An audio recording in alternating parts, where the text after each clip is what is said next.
On the unluckiest airline flight ever, a Japanese plane with a dozen passengers on board has a bomb scare, then encounters bloody bird strikes, then is hijacked by an assassin, has a close encounter with a UFO, and then finally suffers catastrophic engine failure and crashes. Today on 66 Horror Flix, we're talking about Hajime Sato's 1968 Jet Age sci-fi nightmare, Goke, Body Snatcher from Hell.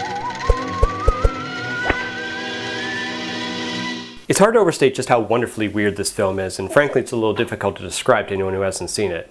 It's a little like if Ed Wood had directed a Japanese new wave monster film. Following the crash on what appears to be an uncharted island, the surviving airline passengers almost instantly fall into a power struggle pitting the young co-pilot Sugisaka against Izo Kitamura's powerful senator character.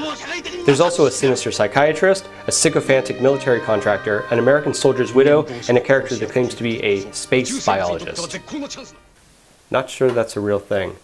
Basically, you have a host of fascinating characters thrown into a life or death survival situation. It's a little like Lost, except there actually is a real monster. Soon after the crash, one of the survivors, the assassin, is turned into a vampire by an alien blob.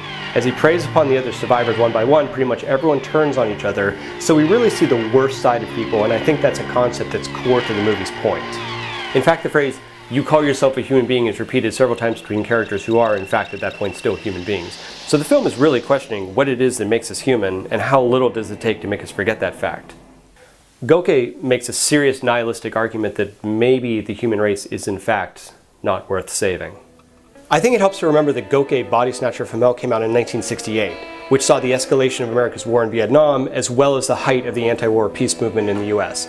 68 was also the same year as Stanley Kubrick's 2001 A Space Odyssey was released, and the two films share not only a similar title structure, but they actually both pose a similar existential question about the nature of humankind and its survival. Yes, I just made that comparison. The film borrows concepts from the classic science fiction of writers like Jules Verne and H.G. Wells, and contemporizes the story by adding a strong anti-war statement, not only by making one of the characters a Vietnam widow, but also by making several correlations between the strange happenings going on and the devastation visited upon Japan by the Hiroshima bombing.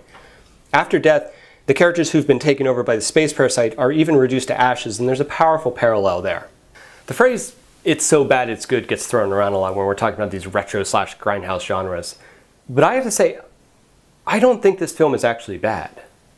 It has flaws and idiosyncrasies for sure, but it feels like everyone involved in this project was working their hearts out, and I have trouble dismissing people's passion work as simply bad. I think films succeed or fail based on different merits, and sometimes the cast and crew's ingenuity and enthusiasm can win out over technical or budget hurdles. It's a bizarre story interestingly told, and it features great music by Shunsuke Kikuchi, and it's also really interestingly shot by Shizuo Hirase.